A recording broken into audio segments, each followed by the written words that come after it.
1 million, 2 million, 3 million. Seems to be working. When I was young, I was very lucky. My parents bought me books, encouraged me to learn new things, sent me to a very good school. And so I got to think about science and scientific discovery. And in fact, right about that time, the very first computers came along. And so I was very curious to play with it. In fact, my teachers found it confusing, and so they let me run with it. I even ended up teaching the other students about the computer. So I got to dream and see something that would really be different and amazing at a quite a young age. You know, I got an awful lot of good advice from my dad, and he didn't lay it on me. I mean, he just, you know, you picked it up from him, but there was never any of this, you know, do this, do that type of thing at all. But I think he really taught me that it's more important in terms of what's on your inner scorecard than your outer scorecard. I mean, some people get in a position where they're thinking all of the time of what the world's going to think of this or that instead of what they themselves think about it. If your inner scorecard, if you're comfortable with that, I think you're gonna have a pretty happy life. And I think the people who strive too much for the outer scorecard sometimes find that it's a little hollow when they get all through. When you see the billing, it says richest man in the world. How does that make you feel?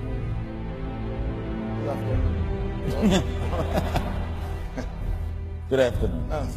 How do you feel? No, nothing. Nothing? Are you going to leave me like this? What do you want me to say? That I feel? Do you have a special feeling? No. Really? Really? You don't feel a sense of accomplishment? A sense of? Accomplishment. No, I think the accomplishment is not the usual. You don't feel that? No.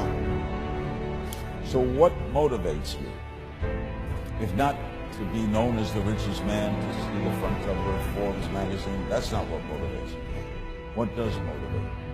Well, I think that most of us has some vocation. Many have multiple vocations. We are interested in many things. Curiosity for everything. And I think the most important issue is love for life. When you love life, you have love for many things. And if you have a vocation for numbers, or have vocation for letters, and when you have vocation for numbers, you have many activities where you are going to develop yourself professionally, and that's why I study engineering. And I like investments, I like business, I like to work in the creation of investments, and economic activity is also very important that comes with the investments. And I think the realization of different projects and being in the economy, being in the market is interesting. And was your goal to make money? No, I think that the one that has like a goal. Not your goal. No, I think that's why there are so much financial rambos, no? Gamblers, gambling, trying to bet to win a lot of money. That's a kind of gambling more than other thing. When they want to win only. And later I calmed down myself. And luckily, I win. I tell you, I'm lucky to know a lot of famous people. Bill Gates, Warren Buffett, Jack Welch, Larry Page, Mark Zuckerberg. I know all of them. I would like to share with you that those people, the difference between those people and other people, they are always optimistic for the future. They never complain. They always try to solve the problems of the others. And I think, where is the opportunity? The opportunity always lies in the place where people complain. Some people sit there complain. You think, if I can solve that complaint, that's the opportunity. That's what I did. And I think 1994, 1995, so many people in China want to sell things abroad. But there's no place, because the big business can go to the trade fair, Las Vegas fair and Germany fair. Small business, they don't have opportunity. So they complain, we want to go to trade shows, but they cannot get visa, they don't have money, they don't have a relationship.